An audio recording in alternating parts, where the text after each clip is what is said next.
Le Petit Jacques, un film de 1934 de Gaston Roudès, d'après le roman de Jules Claretie, avec dans les rôles principaux Lynn Noro, Annie Ducot, Madeleine Guity, Pauline Carton, Constant Rémy, Jacques Varenne et Lucien Galas.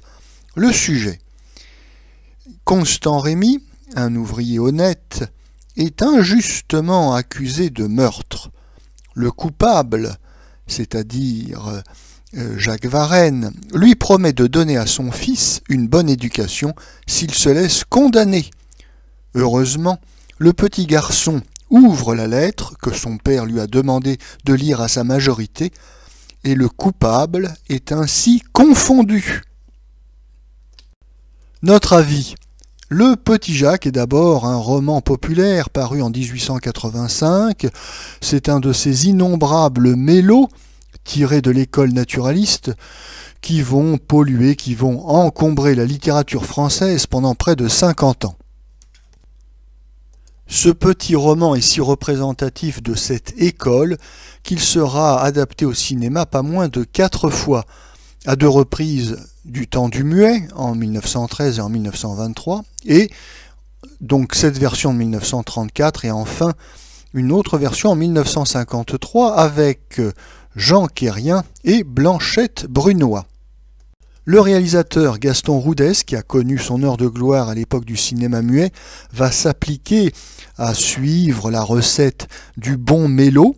Alors nous avons bien une succession de scènes qui se veulent édifiantes sur le contraste qui existe entre le couple de pauvres gens, Constant Rémy et Lynn Noro d'une part, et le couple bien de riches bourgeois, Jacques Varenne et Annie Ducot d'autre part. Comme dans tout bon mélodrame, nous avons droit à une succession de coïncidences toutes plus invraisemblables les unes que les autres, afin de faire monter la tension dramatique chez le spectateur. Constant Rémy, un ouvrier pauvre mais digne, est accusé à tort d'un crime qu'il n'a pas commis, et cette injustice révoltante est l'œuvre d'un grand bourgeois, Jacques Varenne, qui est sûr de lui et dominateur, et qui semble échapper à la justice jusqu'au dernier moment. Nous sommes sommés de sortir notre mouchoir, d'essuyer une larme et de serrer les poings de rage contre l'injustice sociale. Et bien sûr, selon une règle immuable dans le mélodrame, le film va terminer en apothéose par une scène spectaculaire, alors totalement invraisemblable, mais c'est également la règle.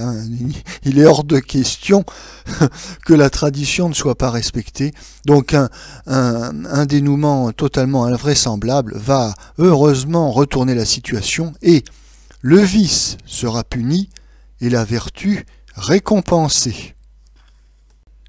Malgré tous ses défauts, ce film peut avoir un certain intérêt pour le spectateur contemporain en raison même de ses clichés, de ses poncifs qui, au second degré, peuvent faire sourire aujourd'hui.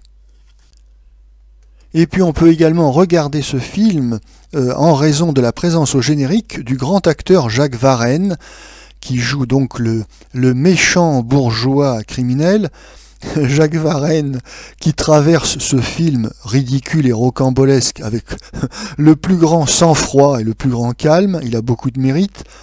Jacques Varenne qui, comme à son habitude, est toujours excellent dans ce type de rôle de méchant, cynique et comploteur. Jacques Varenne qui illustre encore la règle selon laquelle un bon acteur peut se mettre en valeur dans n'importe quelle situation, même si le film est mauvais. Si le spectateur contemporain a donc quelques raisons d'être indulgent pour ce film, il semble que le spectateur de 1934 ait été quant à lui sans pitié, car ce film a été un échec commercial, il était sorti à Noël 34, et bon, mais il s'est fait éclipser par le succès de films comiques comme Dédé avec Dédé, Daniel Darieux, ou le succès d'un autre film comique, La famille nombreuse avec Milton.